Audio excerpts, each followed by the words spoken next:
Hello there, and how is your new year coming? It's the third day of the year, and I'm super excited for 2023 for what it has in store for you and I. I don't know if we are really big on starting a year with a new year resolution. I am big on resolutions, but sometimes it's so hard to keep up with the resolutions. So this year, what was your resolution, and how are you? It's just the third day in the year. How are you coming with your resolution? One of what I want you to put on the resolution this year is your finance.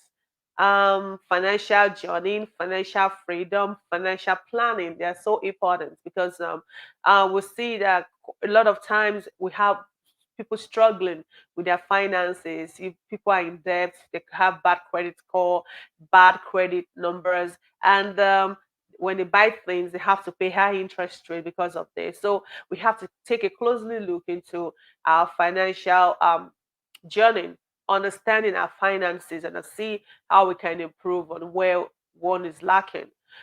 January, I'm very big on having a budget, having an annual budget, a quarter budget, or a monthly budget. And it's not something big, it's not something you have to probably use the numbers or have a big Excel sheet to work on. You can just you be having a journal. So I tell people, is your budget, is it smart enough? Smart means, is it specific? Is it measurable? Is it realizable? Is it achievable? Right? And is it timely? So is January. If you don't have a budget now, then whatever budget you make now is good. It will make those needs, but it's not timely. Because if it's timely, you're supposed to have prepared for the budget by the end of last year. So before you start the budget, the first thing you need to do is go through your finances for last year, go through and see what it is you're spending money on, how much is the income, what are the expenses, how much are you planning, or do you like an estimated amount to spend on these expenses and income, then have them listed out. And that is the budget. At the end of each period, it might be a weekly budget, it might be a monthly budget. At the end of the period, what you do is you now check the actual, which is what you spent in that month, with the projected amount, which is the budgeted amount. Then you have a variance. It could be a positive variance, it could be a negative variance. A positive variance means you spent lesser than the amount you budgeted.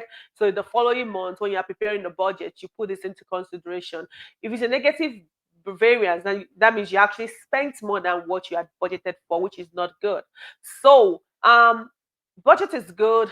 Are you keeping up to the budget is another thing. So like I said, there are different methods and different ways of writing budget. Some would say the 80-20 rule. I like the popular 50-30-20 rule, which says 50% of your income should be on your needs, 30% should be on your wants, and 20% should be on savings and on debt repayment and on retirement plan, which is a good one. But with inflation surging so high in the United States, is the 50% of your income actually enough to pay your expenses, let alone having savings? Honestly, it's so difficult. And I tell people that's why the first thing you need to do before you start spending is you need to make sure you have a breakdown, have a budget. Let this budget help you see how much you're making and how much your expenses are.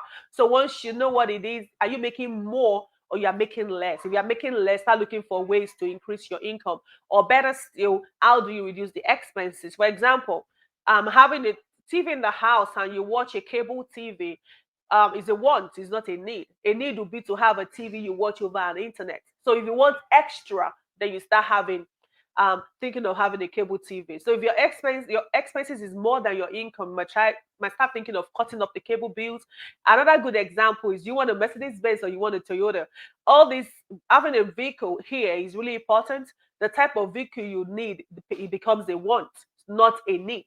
So you need to be able to differentiate between your needs and your want. Being able to do that, it helps you project and see what how your finances are. And another important thing I tell my clients and friends is, first of all, you have to be self-aware of your money needs, and be conscious of how you spend. Are you an impulse spender? Are you an impulse buyer? Do you just buy things? You just spend money? First of all, you need to have a is the new year. To get financially free, you have to sit back, relax, check your finances. What it is that I'm making in terms of income, what are the sources of income? Not money I'm expecting to come, what I know will come in at the end of the month. You have that listed out. what are the expenses? The expenses, right, we break them down into needs and wants. The needs are what are basic amenities, clothing, shelter, feeding. The wants are extra. You want to go on a dinner date, you want a birthday party, you want to throw a lavish lifestyle, you want to go on a vacation. All those are wants. Wants are good, but they have to be planned. When you start spending borrowed money on wants, then it becomes a problem. So this year we will be discussing it of financially ways of getting financially free. And I'm so excited, and I hope you're excited to go on this journey with me. If you have not met before, my name is Olufin. I'm an enrolled agent, and I look forward to help you in working on this financial path. And I look forward to many more videos. And thank you for watching. Bye for now.